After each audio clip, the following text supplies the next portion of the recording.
Good. All right, we'll call the City Council Workshop Monday, May 13th, 6 o'clock to order. Roll call.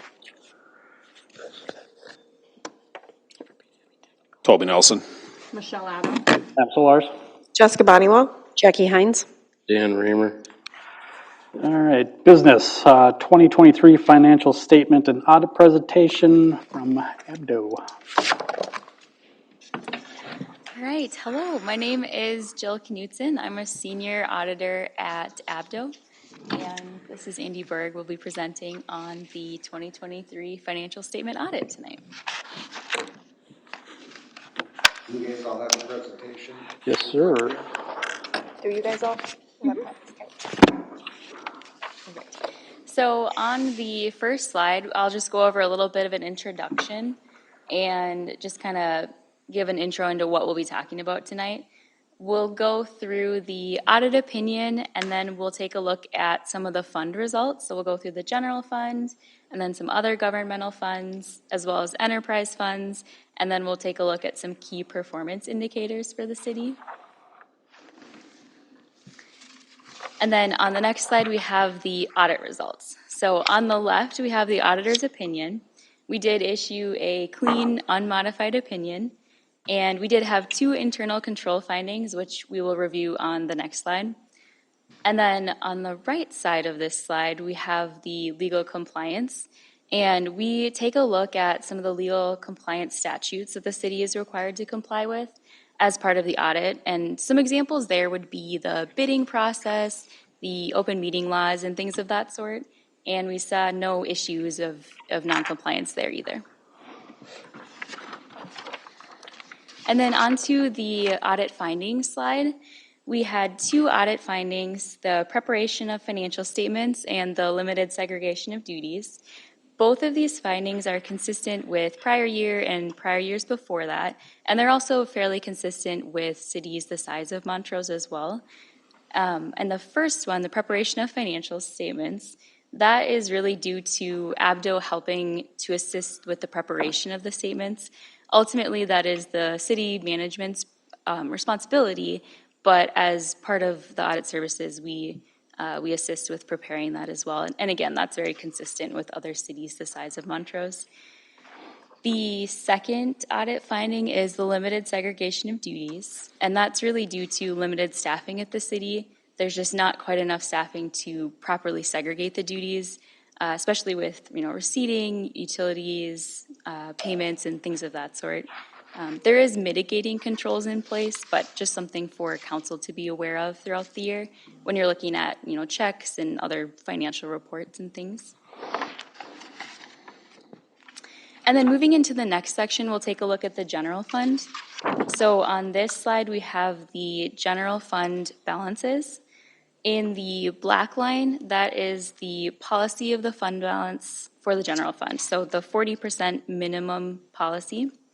And then the orange line, that top line, that's the actual results of the general fund, so pretty well above that minimum policy year to year. And that yellow line in the middle is the budgeted expenditures. So again, consistently year to year above that policy. And then on the next slide, we have the budget to actual results in the general fund. So on the left columns, we have the budgeted amounts. In the middle, we have the actual amounts. And then on the right, we have the variance with the budget. A couple of things on this slide to note would be the variances in the revenues and the expenditures. So revenues came in above budget, and that was mainly due to the receipt of the public safety aid this year. That wasn't expected or budgeted for. And then also due to the recognition of some of the ARPA money that was spent this year. And then expenditures came in a little bit above budget as well. And that was mainly due to some unexpected capital outlay expenses happening in the general fund this year. And then the net change in fund balance this year was that $180,000 increase. So overall fund balance in the general fund increased this year as well. Next, we have the revenues by source in the general fund. So we can see split out by year where the revenue coming into the general fund is coming from. So on the left, we have taxes, and then licenses and permits, intergovernmental, and then other miscellaneous revenue. And the main thing to note on this slide would be that intergovernmental revenue increased in 2023. And again, that's similar to the last slide. That's due to that public safety aid and then the ARPA spending this year. And moving on to the next slide, we have the expenditures by type in the general fund. We have the general government, the public safety, public works, and then other. The other category typically consists of the capital outlay and then any transfers out from the general fund to other funds. Fairly consistent year to year. The other category can vary depending on what capital activity might be happening or transfers might be happening from the general fund as well. And then moving on to the next section, we'll look at the other governmental funds. So this first slide will have special revenue, the next slide will have capital, and then the final slide will have debt service. So on this slide, we have the special revenue funds. The top chart on here shows you the fund balances of each special revenue fund for the city. So you can see the two major funds on top there, the fire special and then the park and recreation fund. And both of those funds had increases in fund balance this year. And then on the bottom graph, we can see the different areas that those total fund balances of the special revenue funds are broken out to. So they're restricted, committed, and assigned. And again, fairly consistent increases in those areas with the total increase in the special revenue fund balances above.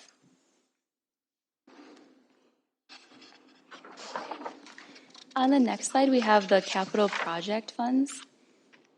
And here, fairly similar to special revenue funds, the top chart is showing you the fund balances by capital project fund. And then the bottom chart is showing where those fund balances are broken out to between restricted, assigned, and unassigned. A couple of things on this slide to note would be that downtown improvement project fund. That fund, it did decrease from 2022 to 2023, but that's really due to the completion of that project happening. And then the AUAR fund, that fund balance has been consistently a negative fund balance from 22 to 23. And the hope for that fund will be to recoup that negative balance through future development going on in the city.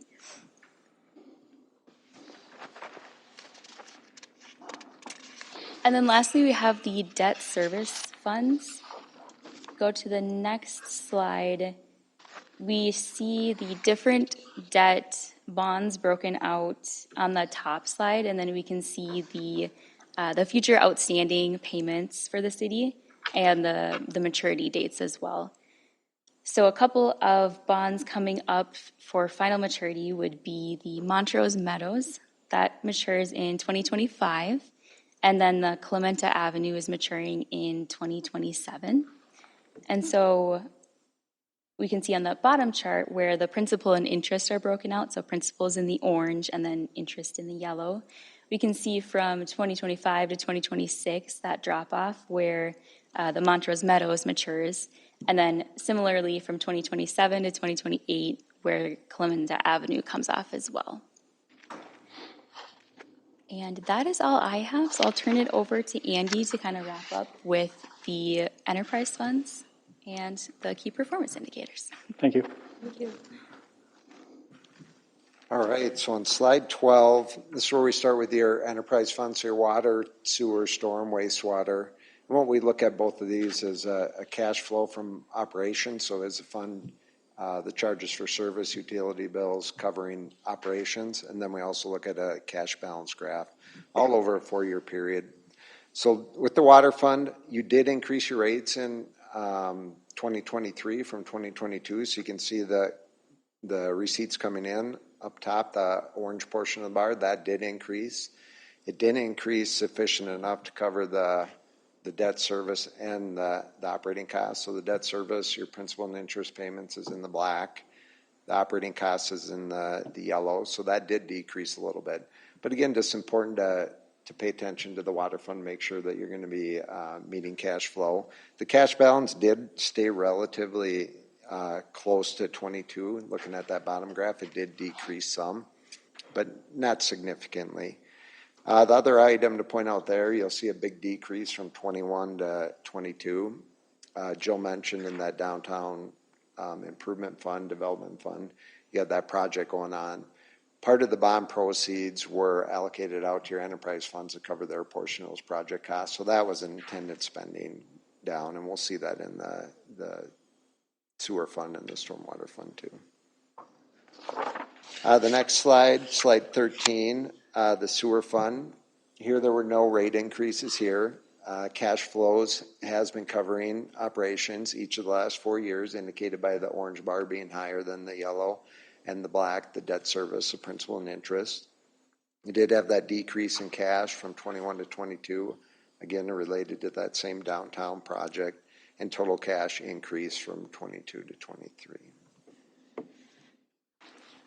And the next slide is your stormwater fund. So slide 14, you did have a fairly significant rate increase here, which was needed. So that's good that you did that. So you can see that big jump in the orange bar at the top from 22 to 23.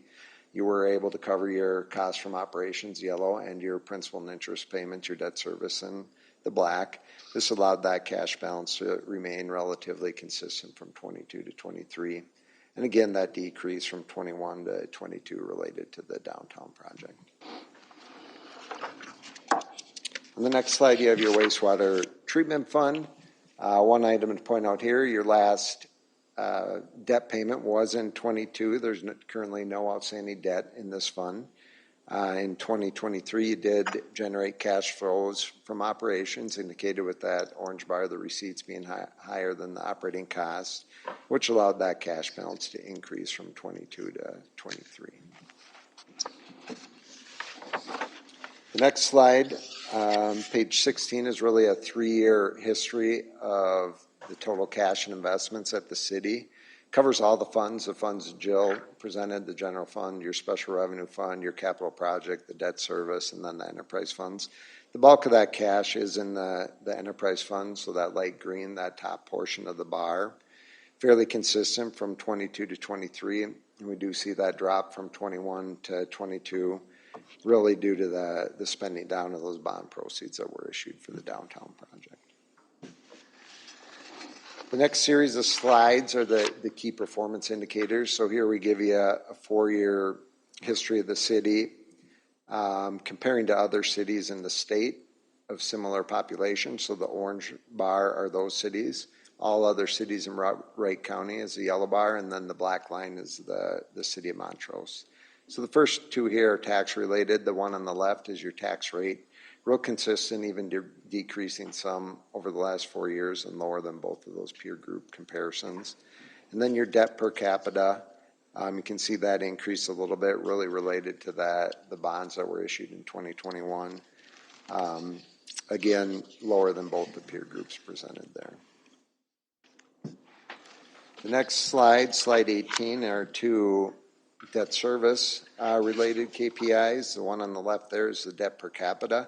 You can see from 2020 up to 2021, an increase, and that was when you issued the downtown improvement bonds.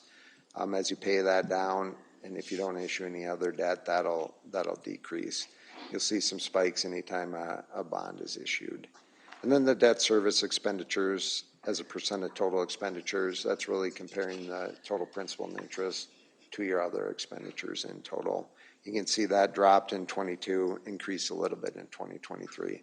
And that really is fluctuation of the principal and interest payments. As bonds drop off, that could go down, and then depending if you have some capital projects, that can make that fluctuate too.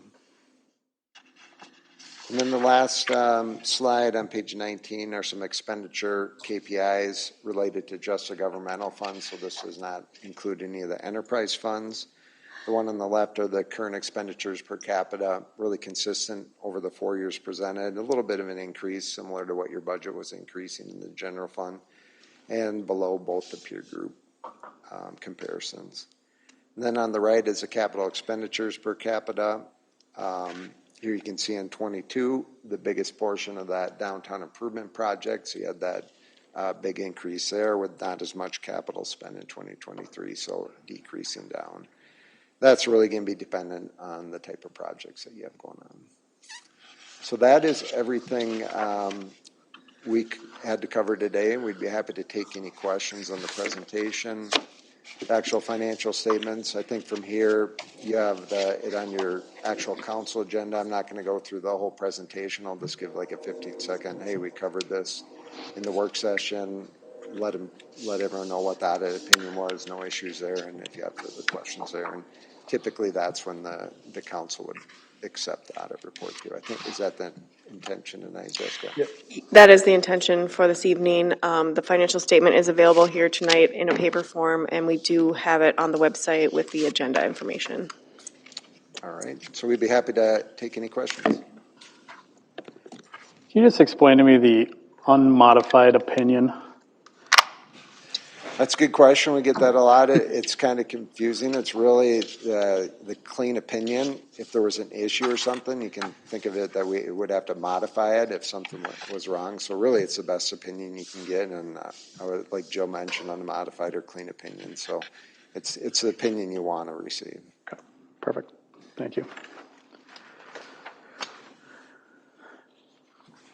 Anyone else?